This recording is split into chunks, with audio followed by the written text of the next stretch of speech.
Hello mga lalabs, nandito na naman tayo at meron na naman tayong panibagong obligasyon na kailangan tuparin ngayong hapon. Kagabi, nagtanaw sila ng Titanic movie at kaninang umaga, nagtigom-tigom silang lahat. Sige sila sa paghuna-huna kung ano nga ba yung itinapon ni Rose sa ocean. Masakit man daw yung nangyari kay Rose, pero kailangan daw naming tuklasin kung ito ba talaga ay kwintas dahil malakas daw ang kanilang pakiramdam na ito daw ay treat. Lula ng aming barko at ang gamit namin ay Waze. Nagkandaligaw-ligaw kami kaya napili ko na lang na gumamit ng Google Map. Napakalawak ng ocean at hirap makasagap ang radar namin kung nasaan nga ba yung treats na yon. At nang tumunog ang radar, agad akong tumalon sa ocean. Habang ako ay abala sa paghahanap ng treats sa ilalim ng karagatan, aking naririnig ang kanilang pagsusulti-sulti.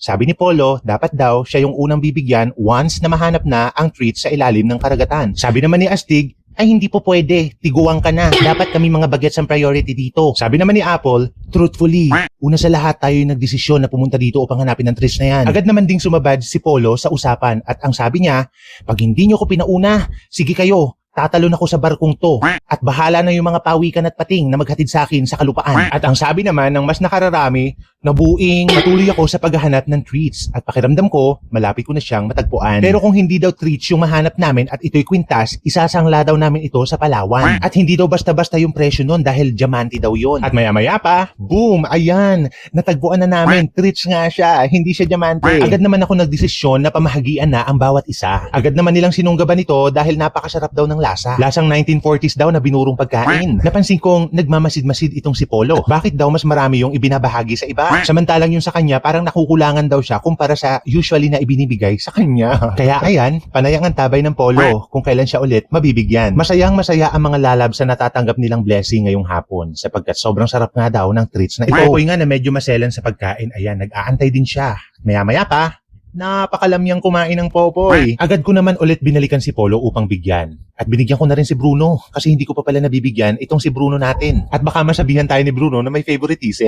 Kasing init na po ng araw ang ulo ni Polo kasi kanina pa raw daw po siya nag-aantay. Kaya wag na wag daw siyang sasantuhin. Kasi, ayan, ganyan daw po yung mangyayari. Naubos na yung treats at maya-maya nagpasya na kaming bumalik sa kalupaan. Pero masama ang loob ni Polo, mainit ang kanyang ulo. Kaya naman, ayan, masama daw po ang loob, kaya lalangoy na lang daw po siya pauwi. Hindi niya raw po matanggap na yung effort niya sa pagsama sa karagatan, mauuwi lang din sa wala. Halos wala daw siyang nalasahan sa treats. Samantalang, siya yung may pinakamaraming nakain. Panay na naman ang pagsusuyo namin kasama ang mga lalabs. Polo, umuwi ka na, bumalik ka na dito sa barko, hindi na kami galit. Uwi na, wag na tampo ang bebe.